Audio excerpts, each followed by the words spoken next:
Hello students, आज की class के अंदर हम एक चैप्टर शुरू करने जा रहे हैं जो कि आपके लिए बहुत ही इंपॉर्टेंट चैप्टर है और एग्जाम में भी अच्छे नंबर का आता है। चैप्टर का नाम है बच्चे मेजर ऑफ डिस्पर्जन। बच्चे ये चैप्टर इतना इंपॉर्टेंट है कि आने वाले चैप्टर आपको अच्छे से समझ नहीं आएंगे अगर इस चैप्टर में आपने कमांड नहीं बनाई तो। इस चैप्टर को इसीलिए अब हम बहुत ध्यान से बहुत अच्छे तरीके से पढ़ेंगे। तो शुरू करते हैं without wasting any time major of dispersion के रिलेटेड। अब यहाँ पे बच्चे आपको एक वर्ड दिख रहा है जो आप शायद पहली बार सुन रहे होंगे। वो वर्ड है बच्चे यहाँ पे डिस्पर्जन। क्या मतलब होता है इस वर्ड का डिस्पर्जन? कोई बताएगा मुझे? Yes sir, yes sir. Dispersion word का मतलब होता है sir spread out. Spread out तो मैं ये बोल सकता हूं यहाँ पे डेटा जो है आपका जितना स्प्रेड आउट हो रहा है उसके मेजर को निकालने को हम पढ़ने वाले हैं। So measure of dispersion is all about measure of how much data is spread out. Okay जी, अब थोड़ा सा हम डिटेल में बात करते हैं मेजर ऑफ डिस्पर्जन के अंदर और भी। तो सबसे पहले डिस्पर्जन जो ये वर्ड है ये क्या है और इसे हमें क्यों समझना है इस पे बात कर लेते हैं। देखिए दोस्तों, डिस्पर्जन जैसे कि मैंने आपको बोला कि आपका डेटा कितना स्प्रेड आउट हो रहा है, इसको समझने को, इसको पढ़ने को हम क्या बोलते हैं? डिस्पर्जन बोलते हैं। और किस क्या मेजर यूज करने वाले हैं उसको कैलकुलेट करने के लिए वो हमारा हो जाता है मेजर ऑफ डिस्पर्जन। बट ये हमें क्यों कैलकुलेट करना पड़ा ये भी तो जानना इंपॉर्टेंट है। क्यों हम पढ़े इसको ये भी तो जानना है ना जी। तो एक एग्जांपल लेते हैं, उससे समझाते हैं। देखिए यहां तीन सेट है, सेट ए, सेट बी और सेट सी। सेट ए में अगर आप डेटा को देखेंगे तो सारा डेटा 20-20 के बराबर है ना जी। यहां देखिए ये भी 20 है, ये भी 20 है, ये भी 20 है और सारी वैल्यूज 20 आ रही है। टोटल कितनी वैल्यूज है? 1 2 3 4 5 6 7 8 और 9। 9 की 9 वैल्यू 20 है। सेट बी में देखेंगे तो ये 16 है, फिर एक बढ़ गया जी, फिर अगला एक बढ़ गया, ऐसे एक एक बढ़कर वैल्यूज दी हुई हैं। कहां तक जा रही है भाई? 24 तक जा रही है। वो भी 9 वैल्यूज है, 16 से लेकर 24 तक। और अगर सेट सी देखते हैं तो वो 12 से लेकर आपका क्या है, दो दो बढ़कर आगे बढ़ता जा रहा है। 12 के बाद 2 बढ़ा है 14, 14 के बाद 2 बढ़ा है 16। इस तरीके से आगे बढ़ता जा रहा है, राइट। एंड अगर हमने बच्चे इसमें अगर चेक किया कि इसका मीन क्या निकल कर आ रहा है, इसका मीन क्या निकल कर आ रहा है, तो वो आप देखेंगे कि हर केस में 20 ही मीन आ रहा है। कितना मीन आ रहा है बच्चे? 20 ही मीन आ रहा है। ओके जी, देखिए ये देखिए ये जो है लिखा हुआ ये कुछ और नहीं, ये मीन है आपका, राइट। कैसे कैलकुलेट किया? इसका टोटल किया, हर एक का टोटल 180 आ रहा है और नंबर ऑफ टर्म्स कितनी है? 9 है जी। तो 9 से इसको डिवाइड करा दिया। कितना आंसर आया? 20 आ रहा है। सो मीन 20 आ रहा है, इसका मतलब सेंट्रल टेंडेंसी तीनों की सेम है बट डेटा तो अलग अलग है। पहले में सारा डेटा 20 है, अगले में जो डेटा है वो 16 से लेकर 24 है और आखिरी जो थर्ड सेट है उसमें 12 से लेकर आपका 28 तक डेटा है, राइट। सो डेटा तो अलग अलग है बट सबकी सेंट्रल टेंडेंसी सेम है। तो ये हमें सही एनालिसिस करने में हेल्प नहीं करेगा। स्टैट्स के अंदर में अगर मैं अपना दिमाग लगाऊंगा तो ये डेटा तो गलत आंसर दे रहा है अगर मैं सेंट्रल टेंडेंसी के बेस पे देखूंगा, क्योंकि तीनों सेम बता रहा है सेंट्रल टेंडेंसी बट डेटा अलग अलग टाइप का है। तो हमें इसीलिए एक और मेजर को निकालना पड़ा कि ये डेटा कितना फैला हुआ है ये निकालें, जिसको हम बोलते हैं major of dispersion. So measure of dispersion help करता है कि ये डेटा सेट ए का डेटा सिर्फ 20 में 20 तक फैला हुआ है, सेट बी जो है वो 16 से 24 तक है और सेट सी जो है आपका 12 से 28 तक स्प्रेड आउट है। ये हमें कैसे पता चला? ये हमें डिस्पर्जन की हेल्प से पता चला। ओके जी, अब ये बात होती है हमारी कि भाई यहाँ पे समझ आया हमारा डिस्पर्जन कितना इंपॉर्टेंट है। अब जिन बच्चों को यहां से समझ आ गया वेरी गुड, और जिनको नहीं आया उनको मैं एक और एग्जांपल से समझाऊंगा कि डिस्पर्जन क्यों इतना इंपॉर्टेंट है। देखिए सेम टाइप में हमने क्या किया, अब आपको ग्राफिकली रिप्रेजेंट कर रहे हैं। तो यहाँ पे ग्राफ के अंदर में अगर मैं ऐसे वाई एक्सिस देखते हैं, वर्टिकल वाली एक्सिस देखता हूं तो यहाँ मैंने फ्रीक्वेंसी ड्रॉ करी है, ठीक है जी। वाई एक्सिस पे क्या है भाई? फ्रीक्वेंसी है। और एक्स एक्सिस जो है यहाँ पे हमारी ऑब्जर्वेशन है। एक्स एक्सिस पे क्या है भाई? हमारी ऑब्जर्वेशन है, ठीक है जी, राइट। अब देखिए ध्यान से देखिए बच्चे, अगर मैं इस डेटा को प्लॉट करता हूं, ठीक है, मैं अपने अगर सेट ए इसको मान लेता हूं, लेट्स सपोज सेट ए जो है मेरा ये वाला डेटा हो गया, ठीक है, ये सेट ए हो गया। ये बीच वाली लाइन जो है वो सेट बी आ रही है और जो ये आखिरी लाइन है ये क्या है भाई? हमारी सेट सी आ रही है, मान लेते हैं जी, ठीक है। ओके जी। सो अब सेट ए का डेटा मतलब कुछ इस तरीके से ऐसे प्लॉट हुआ होगा इस लाइन के ऊपर में, है ना, ऐसे कुछ प्लॉट हुआ होगा। सेट बी का जो डेटा है वो इस पे कुछ ऐसे प्लॉट हुआ होगा, राइट, तभी ये लाइन बनी ना भाई, इस तरीके से प्लॉट हुआ होगा। और सेट सी का जो डेटा है ये आखिरी वाली लाइन पे, जो सबसे बाहर वाली लाइन है उस पे ऐसे प्लॉट हुआ होगा। तो ये ग्राफ बनकर आ गए। अब देखिए यहाँ पे भी हम अगर देखते हैं तो सबसे ज्यादा फ्रीक्वेंसी कहाँ आ रही है, इस जगह पे आ रही है, यहाँ इस जगह पे आ रही है और यहाँ इस जगह पे आ रही है। तो अगर कोई पॉइंट देखेंगे तो तीनों का जो पॉइंट है लगभग सेम आ रहा है, ठीक है। तो तीनों का पॉइंट कहीं लगभग यहीं कहीं मिल रहा है, यहीं कहीं मिल रहा है, राइट। सो ये पर्टिकुलर पॉइंट मान लेते हैं हमारा x0 है। तो तीनों के लिए हाईएस्ट फ्रीक्वेंसी x0 पे आ रही है। तो इसका मतलब क्या है, हाईएस्ट फ्रीक्वेंसी है तो इसका मतलब है कि ये हमारा सेंट्रल टेंडेंसी है। तो x0 जो है हमारा सेंट्रल टेंडेंसी पॉइंट है, जिसको हम बोलते हैं कि ये x0 हमें मेजर बता रहा है किसका भाई, सेंट्रल टेंडेंसी का, राइट। सो वापस से सेम बात हो गई, डेटा तो अलग अलग तरीके से है क्योंकि ग्राफ अलग अलग तरीके का है और तीनों के लिए सेंट्रल टेंडेंसी सेम आ रही है, तो हमारा कुछ एनालिसिस हुआ ही नहीं। तभी हमें क्या करना पड़ा दोस्तों, ये डेटा कितना फैला हुआ है, ये पहला जो डेटा है सेट ए का डेटा यहां तक फैला हुआ है, इसको चेक किया। सेट बी का जो डेटा है वो थोड़ा सा और ज्यादा फैला हुआ है, इसको हमने चेक किया। और सेट सी का जो डेटा है वो सबसे ज्यादा फैला हुआ है, इसको हमने चेक किया। और जब ये हमने बच्चे चेक कर लिया तो हमने क्या देखा भाई कि हमारा डेटा अलग अलग तरीके से फैला हुआ है। तो इसे कैलकुलेट करने से हमारा कुछ एनालिसिस हो सकता है डेटा पे। तो इसीलिए हमें क्या करना है दोस्तों, मेजर ऑफ डिस्पर्जन निकालना है। समझ में आया? हमने आपको दो एग्जांपल दे दिए कि क्यों मेजर ऑफ डिस्पर्जन निकालना इंपॉर्टेंट है। एक में हमने आपको डेटा से समझाया जहां देखा कि भाई सेंट्रल टेंडेंसी तीनों में सेम आ रही है, बट क्या दिक्कत है भाई, तीनों डेटा अलग अलग है। तो इसलिए हमें कितना फैला हुआ है, कितना डिस्पर्स हुआ है, ये निकालना है। दूसरे में हमने ग्राफ ड्रॉ किया, ग्राफ में हमने देखा कि कितना डेटा जो है ग्राफ पे स्प्रेड है वो अलग अलग है, बट तीनों में सेंट्रल टेंडेंसी वापस सेम आ रही है। तो इसलिए हमें चेक करना जरूरी है कि कितना डेटा हमारा डिस्पर्स हुआ है। समझ में आ गई बच्चे? ये बहुत इंपॉर्टेंट बात है। अगर आपको ये बेसिक क्लियर नहीं हुआ तो आगे आने वाले टॉपिक में आपको परेशानी होगी कि हम ये क्यों पढ़ रहे हैं। हमें क्लियर होना बहुत जरूरी है। अगर ये बात समझ आ गई है बच्चे, तो अब बात करते हैं कि क्या क्या मेजर्स हैं डिस्पर्जन के, क्या क्या मेजर्स हैं डिस्पर्जन के। तो देखिए दो तरीके से, दो कैटेगरी में हमने डिस्पर्जन के मेजर को तोड़ा है। एक है आपका एब्सोल्यूट मेजर और दूसरा है आपका क्या बच्चे, relative measure of dispersion. Okay ji, absolute measure of dispersion की अगर मैं आपसे बात करता हूं, so absolute measure of dispersion बोलता है कि अगर आपके डेटा में, राइट, यूनिट है कोई, तो आपके डेटा में, जैसे अगर मैं एग्जांपल बोलता हूं केजी का, राइट, किलोग्राम एक यूनिट है वेट की, या अगर मैं बात करता हूं मीटर की, राइट, तो ये डेटा में अगर आपके ऐसे कुछ यूनिट आ रही है, ओके जी, तो आपके एब्सोल्यूट मेजर में भी वो सेम यूनिट, किलोग्राम हो या मीटर हो, आएगी ही आएगी। ओके जी, वो आएगी ही आएगी। रिलेटिव मेजर क्या बोलता है कि अगर आपके डेटा में मान लो किलोग्राम हो, मीटर हो, सेकंड हो, कुछ भी हो, बट अगर आप उसके अंदर में डिस्पर्जन कैलकुलेट कर रहे हो रिलेटिव मेजर में, तो वो आपका यूनिट फ्री रिजल्ट देगा।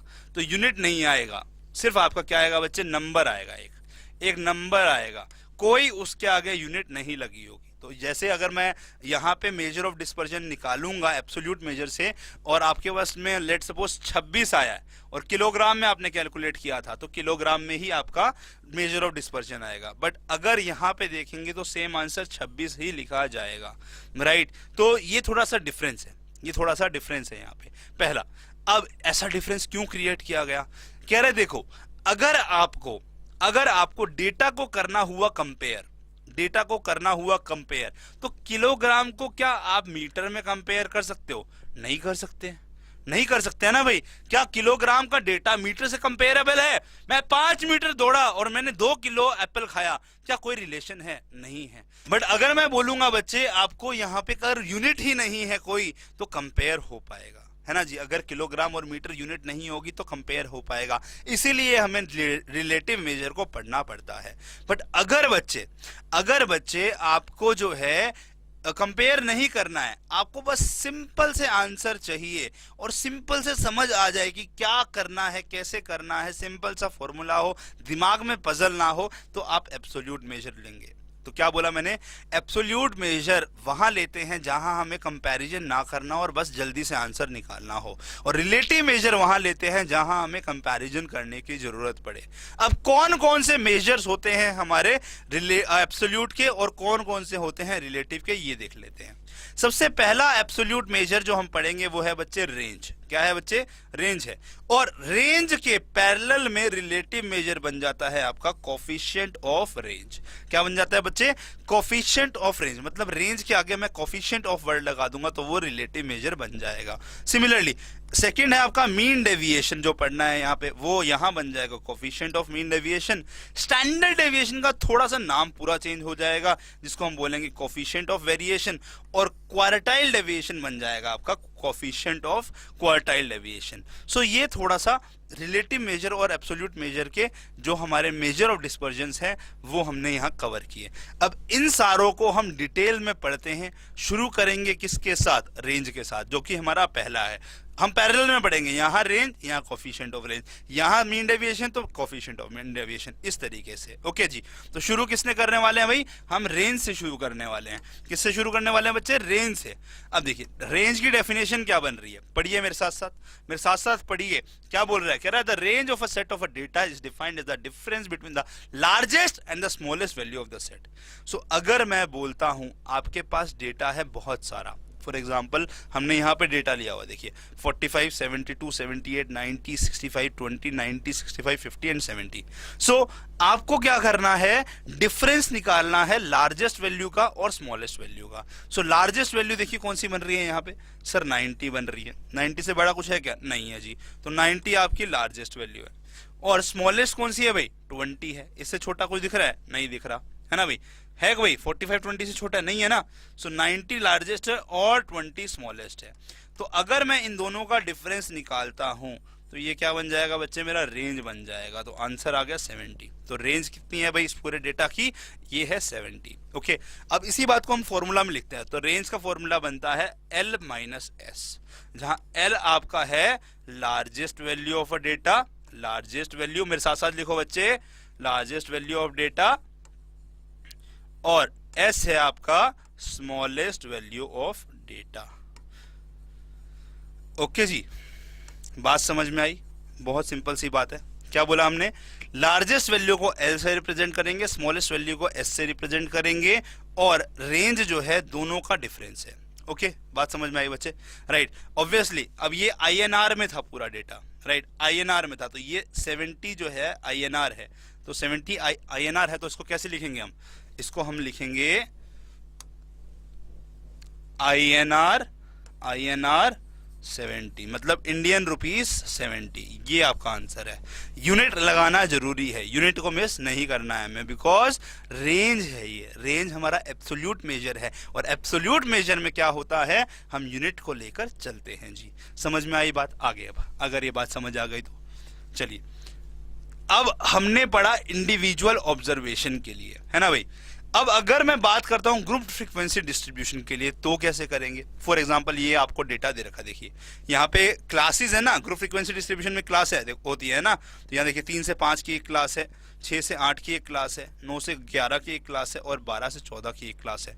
तो कैसे निकालना होगा, कह रहा है कि कुछ नहीं करना आपको अपर limit of a highest class में से lower limit of the smallest class minus करनी है। तो अपर limit of the highest class मतलब जहां पे सबसे बड़े नंबर आ रहे हैं, जो कि दिख रहा है आपको यहाँ पे 12 से 14 है। 9 से 11 में सबसे बड़े नंबर है क्या, नहीं है सर, उससे 11 से ही बड़ा 12 है। तो सबसे बड़े नंबर कहाँ है, आखिरी वाली क्लास में होते हैं, 12 से 14। अब उसमें भी जो सबसे बड़ा नंबर है वो आपका हाईएस्ट क्या नाम है, अपर लिमिट बन जाती है ना जी। तो 14 जो है यहाँ पे क्या है, अपर लिमिट है। क्या है भाई 14 यहाँ पे अपर लिमिट है, किसकी अपर लिमिट है, हाईएस्ट क्लास की, है ना। अपर लिमिट ऑफ हाईएस्ट क्लास कौन सी है भाई, यहाँ पे 14 है। तो अब ये अपर लिमिट ऑफ हाईएस्ट क्लास को भी हम यहाँ पे L से रिप्रेजेंट कर देते हैं, ताकि फॉर्मूला में चेंज ना होना पड़े। सो L जो है हमारा कितना हो गया, यहाँ पे 14 हो गया।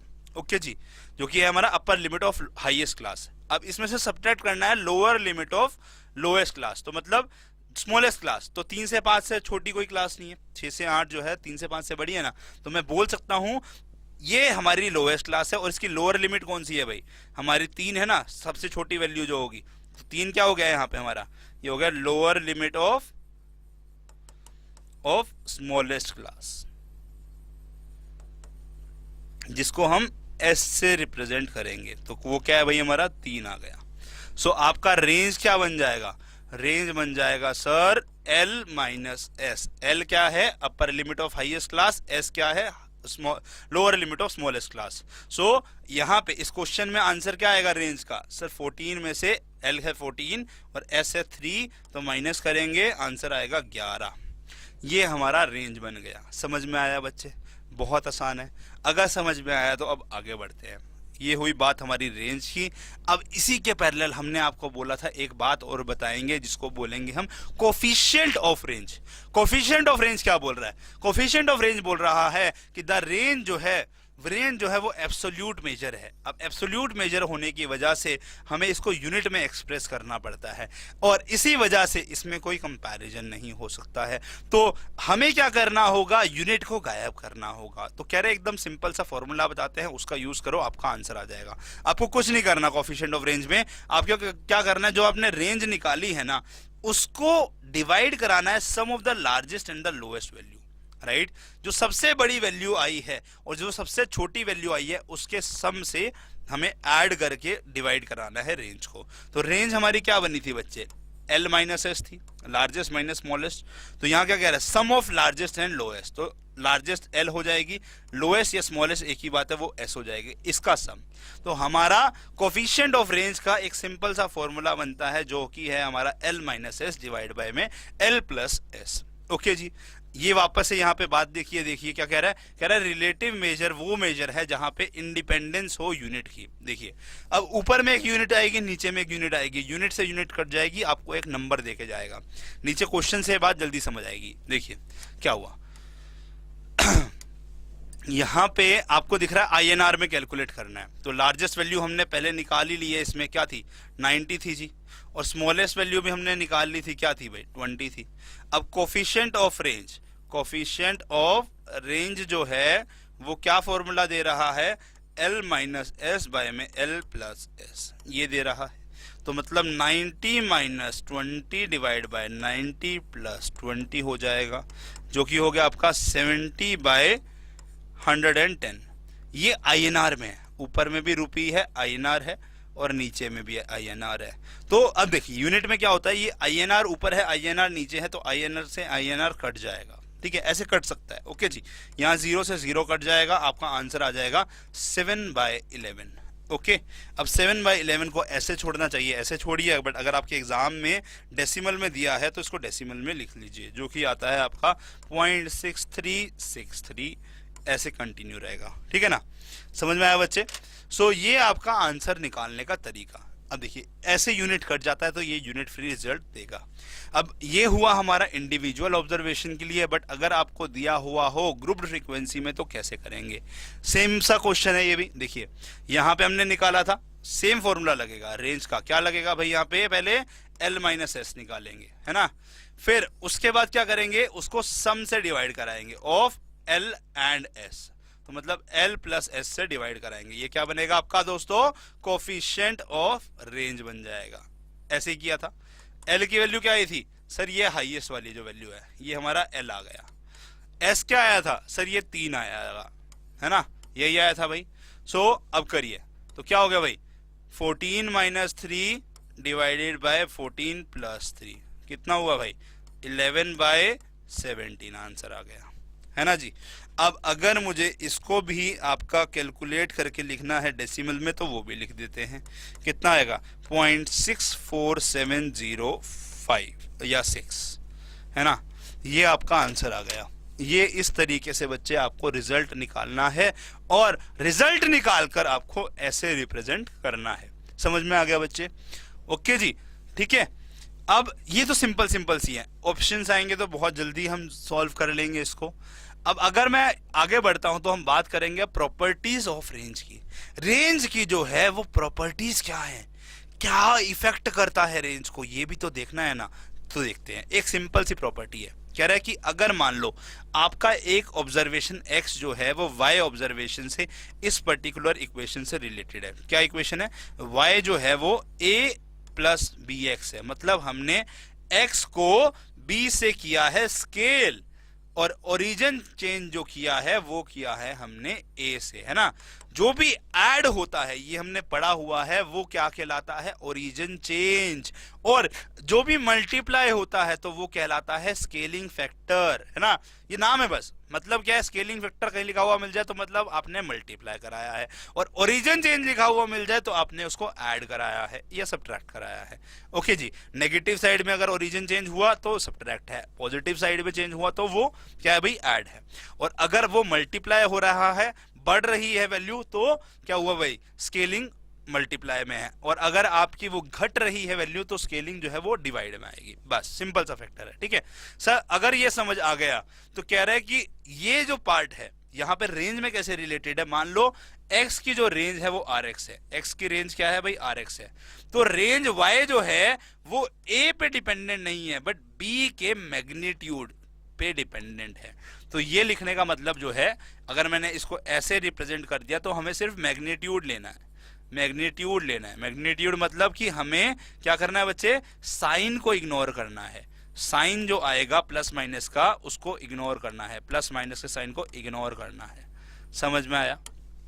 अगर नहीं आया समझ को तो इसको हम एग्जाम्पल से समझते हैं सेम बात को। देखिए क्या एग्जाम्पल है, कह रहा है if the relation between x and y is by this particular line 2x plus 5y is equal to 10 and the range of x is 5। तो हमें rx की वैल्यू कितनी दे रखी है भाई? हमें दे रखी है 5। ओके, आपको बताना है ry कितना होगा, ry कितना होगा। कह रहा है सिंपल है, कुछ नहीं करने का, आपको ये रिलेशन दे रखा है, इस रिलेशन को इस फॉर्म में कन्वर्ट करो, मतलब लेफ्ट हैंड साइड पे y आना चाहिए, बाकी सारा कुछ राइट हैंड साइड पे। तो करते हैं, देखिए सबसे पहले मैंने क्या किया, 2x को लेकर मैं उस तरफ चला गया, तो 5y is equal to 10 minus 2x हो गया जी। अब 5 से डिवाइड करा दिया तो क्या हो गया? 5 इज इक्वल टू 10 बाई 5 2, और यहाँ पे minus 2 by 5 right of x। अब मैं इसको प्लस ऑफ माइनस 2 बाई 5 लिख सकता हूँ, ऐसे लिख सकता हूँ राइट। तो a की वैल्यू कितनी हुई? a की वैल्यू हो गई 2 राइट, जो हम ये हो गया है ना, जो ऐड हुआ है, और जो मल्टीप्लाई हुआ है b है वो है माइनस 2 बाई 5। ये वैल्यूज आ रही है ना जी। सो मैंने आपको क्या बोला कि ry जो है वो क्या है? a पे तो डिपेंडेंट ही नहीं है, b के मैग्नीट्यूड पे डिपेंडेंट है, मतलब माइनस 2 बाई 5 का मुझे मोड लेना पड़ेगा और फिर मुझे मल्टीप्लाई कराना पड़ेगा rx से। सो आंसर क्या आएगा भाई? 2 बाई 5, तो मतलब साइन को इग्नोर करेंगे यहाँ पे, और तो बचेगा 2 बाई 5 इंटू 5, तो 5 से 5 गया, रेंज कितनी आ गई? 2। तो ry की वैल्यू कितनी आ गई भाई? 2 आ गई। तो ry की वैल्यू कितनी आ गई भाई? 2 आ गई। समझ में आया बच्चे? समझ में आया? सिंपल सी बात है ना। सो आपका आंसर कितना आ गया? 2 आ गया। ऐसा क्वेश्चन आएगा, इतना सिंपल क्वेश्चन आएगा, क्या कोई डिफिकल्टी है? नहीं सर, कर लोगे जी, कर लोगे, चलो अच्छी बात है।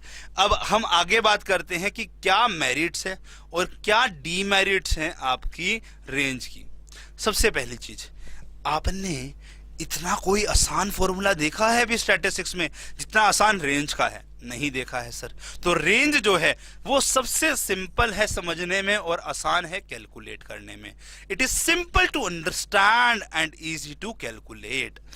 It is requires minimum time to calculate the value of range. बहुत जल्दी आंसर आएगा, मतलब अगर आप स्पीड पकड़ लेंगे एक बार तो 2 सेकंड में इसका आंसर निकाल सकते हैं। तो ये हो गई एडवांटेज। डिसएडवांटेज बहुत सारी है इसकी, बट बहुत सारी डिसएडवांटेज है। सबसे पहली कि भैया ये तो सारी ऑब्जर्वेशन पे डिपेंडेंट ही नहीं है, ये जो है सिर्फ लार्जेस्ट और स्मॉलेस्ट वैल्यू पे डिपेंडेंट है, ये सारी ऑब्जर्वेशन पे डिपेंडेंट है ही नहीं।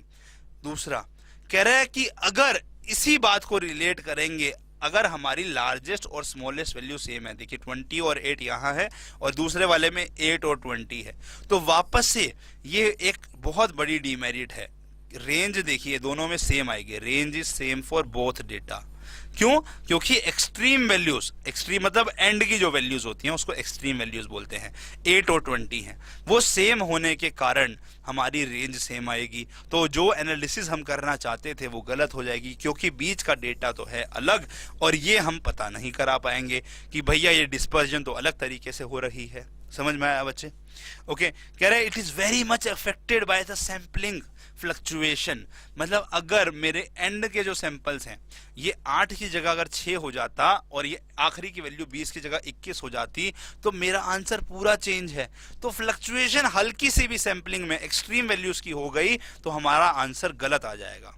तो ये बहुत बड़ी डिमेरिट है। कह रहा है कि it can not be calculated for the open and classes. तो मतलब ओपन एंड क्लासेस कैसे होते हैं? जहां पे लिखा होता है ना कि ये रेंज ऐसी कुछ है, मतलब यहाँ पे इन्फानाइट है, इन्फानाइट है, कुछ भी नहीं बता रखा, ठीक है। ये 5 से शुरू हो रहा है, फिर अगली क्या है भाई 6 से 10 है, फिर अगली 10 से 20 है, ठीक है, या फिर 10 से मान लो कुछ भी है 14 है, और 14 से अगली जो है आगे कंटिन्यू दे रखा है, मतलब ओपन एंड है। ये ओपन एंड है, ये भी ओपन एंड। तो ओपन एंड के केसेस में मैं रेंज निकाल ही नहीं सकता, ये डिमेरिट है, बहुत बड़ा डिमेरिट है। अगला क्या है? कह रहा है कि ये फर्दर मैथमेटिकल ट्रीटमेंट के योग्य नहीं है।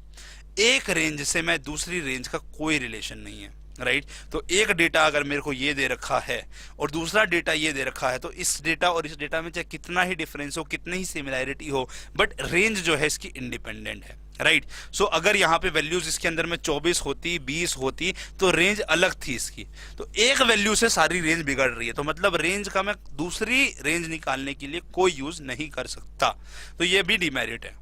तो हमने समझा कि यार इतनी सारी मेरिट्स और डीमेरिट्स हो रही हैं, तो एक आइडियल क्या होगा हमारा मेजर ऑफ डिस्पर्जन, ये तो जानना चाहिए ना। तो इसको जानने के लिए हम जो 5 कंडीशंस हैं आपकी कैरेक्टरिस्टिक आइडियल मेजर की, वो देख लेते हैं। ओके जी, क्या है 5 मेजर्स, 5 कैरेक्टरिस्टिक्स? कह रहे हैं कि जो भी आप मेजर निकालेंगे डिस्पर्जन का वो प्रॉपर्ली डिफाइंड होना चाहिए। मतलब जो आपने बोल दिया, राइट, कि रेंज जो है वो है लार्जेस्ट माइनस स्मॉलेस्ट, तो वो हर कंडीशन में अप्लाई होना चाहिए। ओके, ऐसे ही बाकी डेफिनेशन में भी ये लगना चाहिए, बाकी भी जो हम पढ़ने वाले हैं आगे। तो सिमिलरली अगला, जो भी आप मेजर यूज करेंगे वो बहुत सिंपल होना चाहिए, मतलब इजी टू अंडरस्टैंड या इजी टू कॉम्प्रीहेंड। मतलब उसमें कोई ऐसा नहीं होना चाहिए कि यार ये कंडीशन लगेगी तो ऐसा होगा, ये कंडीशन लगेगी तो ऐसा होगा, नहीं। एक जो आपने लाइन बोली है वो सिंपली अप्लाई होनी चाहिए, सिंपली अंडरस्टैंडेबल होनी चाहिए। ओके जी, अगला सिंपल टू कंप्यूट, सोल्व करना जो है वो बहुत आसान होना चाहिए, डिफिकल्टी नहीं होनी चाहिए भैया सॉल्व करने में। जो भी आप मेथड लगा रहे हैं, जो भी आप फॉर्मूला लगा रहे हैं, अगर एक बार अप्लाई हो जाए तो बहुत आसानी से आंसर आना चाहिए। सारी की सारी ऑब्जर्वेशन पे डिपेंडेंट होना चाहिए भैया, ये बहुत इंपॉर्टेंट कंडीशन है। अगर वो रेंज की तरह सारी ऑब्जर्वेशन पे डिपेंडेंट नहीं है तो वो हमारा बेकार मेजर ऑफ डिस्पर्जन निकलेगा। ओके, कह रहा है कि सैम्पलिंग फ्लक्चुएशन से इफेक्ट तो होना ही नहीं चाहिए, unaffected bye sampling fluctuation, and further mathematical treatment के लिए भी वो डिजायरेबल होनी चाहिए। मतलब मैं एक मेजर ऑफ डिस्पर्जन निकालने से मैं दूसरा मेजर ऑफ डिस्पर्जन में कोई रिलेशन निकाल पाऊं। तो ये सारे अगर फीचर हैं किसी पर्टिकुलर मेजर ऑफ डिस्पर्जन में तो वो हमारा कहलाता है क्या? Ideal major of dispersion. समझ में आया बच्चे? सो रेंज तो नहीं है उसमें, तो ये भी नहीं लगता और ये भी नहीं लगता, तो दो तो लग ही नहीं रहे हैं इसमें। ये पहले 3 स्टेप काम कर रहे हैं उसमें। ओके जी, तो अब और क्या क्या मेजर ऑफ डिस्पर्जन हो सकते हैं? तो हमने देखा था कि एक और मेजर ऑफ डिस्पर्जन है जिसको हमने बोला है मीन डेविएशन। मीन डेविएशन क्या बोलता है, चलिए उसको भी अब देखते हैं। मीन डेविएशन कह रही है बच्चे कि अगर आपको लगता है कि रेंज जो है वो आपको सारी ऑब्जर्वेशन पे कवर नहीं करके देगा, तो मैं आपको बोलती हूं कि आप हर ऑब्जर्वेशन को एक पर्टिकुलर एवरेज में करिए माइनस। ओके जी, और उनका करिए सम और उसको डिवाइड कराइए टोटल नंबर ऑफ ऑब्जर्वेशन से। तो क्या बोला, देखिए क्या कह रहा है? कह रहा है कि आपको लेना है deviation of each and every item from an average. Okay ji, deviation मतलब कि अगर मेरी ऑब्जर्वेशन है let suppose x1 x2 x3 x4 x5, इस तरीके से ऑब्जर्वेशन है, ठीक है। सो x4 x5 है ना, और फिर अगला है x9 सॉरी xn, ये ऑब्जर्वेशन है आपकी। तो ये ऑब्जर्वेशन जो आपकी अलग अलग हैं, तो आप क्या करेंगे, इन ऑब्जर्वेशन का निकालेंगे डेविएशन। डेविएशन का मतलब होता है कि कितना डेविएट कर रहा है। डेविएट मतलब कि हमें सब्ट्रैक्ट करना है, जिसको मैं माइनस भी बोल सकता हूं। किससे डेविएशन निकालना है? एक किसी एवरेज से, जो कि मान लेते हैं ए है। सो x1 में से a को माइनस करेंगे, x2 में से a को माइनस करेंगे, x3 में से a को माइनस करेंगे, x4 में से a को माइनस करेंगे, और सिमिलरली xn में से a को माइनस करेंगे। ये माइनस करने के बाद आप क्या करेंगे बच्चे, इन सारी ऑब्जर्वेशन को कर देंगे ऐड। क्या करेंगे बच्चे, इसके बाद में इन सारी ऑब्जर्वेशन को कर देंगे आप ऐड। क्या करेंगे? ऐड कर देंगे। इस तरीके से आप सारी ऑब्जर्वेशन को ऐड कर देंगे, ठीक है ना। अब ऐड करने के बाद आप क्या करेंगे, इसको टोटल नंबर ऑफ ऑब्जर्वेशन जो कि हम n मानते हैं उससे डिवाइड कराएंगे। ये हमारा निकल कर आएगा आपका मीन डेविएशन, जिसको छोटे में लिखते हैं md। तो क्या करना है मीन डेविएशन में, हमें डेविएशन निकालना है हर ऑब्जर्वेशन का किससे? एवरेज से। और उस सब डेविएशन का करना है सम, और उसको डिवाइड कराना है नंबर ऑफ ऑब्जर्वेशन से। n क्या है आपका बच्चे? Number of observation. समझ में आया बच्चे? ओके, सो ये फॉर्मूला बन गया। अब ये पर्टिकुलर फॉर्मूला जो है, इसको मुझे शॉर्ट में लिखना है, तो कैसे लिखूंगा? कह रहे देखिए, पैर में है आपके यहाँ 1, यहाँ 2, यहाँ 3, यहाँ 4, यहाँ n, और हमने सम का रखा है। तो हमें पता है कि सम के लिए जो है वो हम ये साइन यूज करते हैं। और पैर में जो है, अगर 1 से लेकर n तक चल रहा है, 1 2 3 4 5 6 ये चल रहा है ना, देखो 1 2 3 4, अगला 5 आएगा, ऐसे n तक चलेगा। तो मैं उसको xi से रिप्रेजेंट करा सकता हूं, जहां i की वैल्यू 1 से n तक है। ओके जी, इन वैल्यूज में से मैंने a को किया है माइनस, ओके, और इसको टोटल नंबर ऑफ ऑब्जर्वेशन से डिवाइड कराया है। ओके, अब इसको और शॉर्ट में लिखना हुआ तो कैसे लिखेंगे? इसको लिखेंगे xi minus a divided by n। मतलब i की वैल्यू 1 से n भी हम हटा सकते हैं शॉर्ट में। इसको भी और शॉर्ट में लिखना हुआ हो तो ये जो आपने लिखा है ना बच्चे, xi माइनस a, ये क्या था भाई हमारा? ये कहलाता है डेविएशन। क्या कहलाता है ये? डेविएशन है ये, है ना। अब डेविएशन को शॉर्ट में लिखने को हम d भी बोल सकते हैं। सो ये xi माइनस a को शॉर्ट में d से भी रिप्रेजेंट किया जा सकता है। तो ये क्या बन जाएगा formula? Sum of d divided by n, है ना। सो मीन डेविएशन का अगर कोई आपसे फॉर्मूला पूछे तो वो होगा sum of d divided by n, जहां पे d जो है वो है आपका xi minus a। xi minus a का मतलब है कि i की वैल्यू 1 से n तक जा रही है। ओके, समझ आया? ये मीन डेविएशन का शॉर्ट में फॉर्मूला बनता है। अब इस बात को अगर हम ध्यान से समझे तो हमने आपको ये नहीं बताया कि ये ए एवरेज क्या है। क्या ए एवरेज आपका मीन ही है? नहीं, यहाँ ए एवरेज जो है वो आपका मीन भी हो सकता है, मोड भी हो सकता है, और मीडियन भी हो सकता है। ए एवरेज जो है वो आपका मीडियन, मोड या मीन कुछ भी हो सकता है। ओके जी, तो आपको जो डेविएशन निकालना है वो आपका मीन से भी आ सकता है, मोड से भी आ सकता है, और मीडियन से भी आ सकता है। मोड बट जो है आपका, आपको पता है, इल डिफाइंड है, राइट, बिकॉज पर्टिकुलर एक डेटा के लिए आपका एक से ज्यादा मोड भी हो सकते हैं, और जो आपको मोड लग रहा हो वो हो भी नहीं। ये भी हमने देखा था, ग्रुपिंग का मेथड जहां यूज करना पड़ता है ना। सो हमने क्या देखा है, मोड जो है वो क्या है? इल डिफाइंड है। अगर मोड इल डिफाइंड है तो हम मीन डेविएशन जनरली मोड को छोड़कर मीन या मीडियन में से किसी पे से निकालेंगे। ठीक है जी, ये बात समझ आई? अगर ये बात समझ आई तो एक और बात ध्यान से देखिए, मीन डेविएशन मीडियन के अबाउट में सबसे बेनिफिशियल है। क्यों?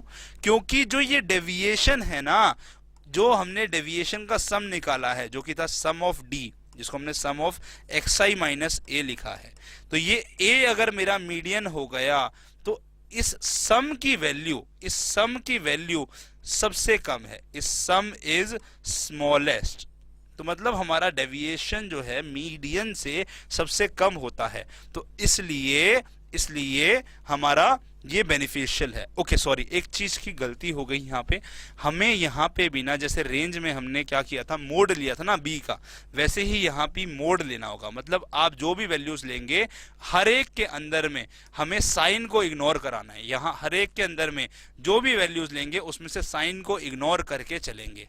ओके, सिर्फ मैग्नीट्यूड को लेकर चलना है। एग्जाम्पल से समझाएंगे, जल्दी समझ आएगा। दोबारा से एक छोटी सी बात रह गई थी, मैंने आपको कवर कर दिया वो, ठीक है। ओके, बट ऐसा नहीं है कि हमें मीडियन से ही निकालना है। अगर उसकी जल्दी से जल्दी वैल्यू आई, आपको क्वेश्चन में मीन से भी दे सकता है। और ये बात मैं बता देता हूं कि मैक्सिमम क्वेश्चन में आपको जो मीन डेविएशन निकालने के लिए बोलेगा वो मीन से होगा। जब भी उसको मीडियन से निकलवाना होगा तो वो आपको बता देगा कि mean deviation around the median निकालना है, राइट, या मोड निकालना है। बट अगर कुछ नहीं दे रखा है तो वो मीन डेविएशन आपका मीन से ही निकालना होगा। अगर ये बात भी समझ आ गई है तो अब बात करते हैं कि मीन डेविएशन जो है वो कैसे निकाला जाता है, क्या क्या स्टेप का ध्यान रखना पड़ेगा। देखिए, सबसे पहले आपको mean deviation about the median निकालना है, या मोड निकालना है, या आपका मीन निकालना है। सो जो भी निकालेंगे, एवरेज होगी वो मान लेते हैं, राइट। एवरेज क्या होगी भाई, यहाँ पे मीन भी हो सकती है, राइट, मोड भी हो सकती है और मीडियन भी हो सकती है। सबसे पहले क्या करेंगे, जो भी निकालना होगा उसकी वैल्यू निकालेंगे, इस पर्टिकुलर चीज की वैल्यू निकालेंगे। अगर ये निकल गया, निकालने के बाद क्या करेंगे, फिर हर वैल्यू में से सब्ट्रैक्ट कर देंगे। xi मान लो वैल्यू है, तो ये जो डेविएशन है हर एक वैल्यू में से सब्ट्रैक्ट करना होगा एवरेज को, है ना जी। ये निकाल लिया, जिसको हम d से रिप्रेजेंट करते हैं। ओके, अगर ये d निकाल लिया, फिर क्या करेंगे, हर एक का मोड लेंगे, मतलब साइंस को इग्नोर करेंगे, हर एक साइन को इग्नोर करेंगे।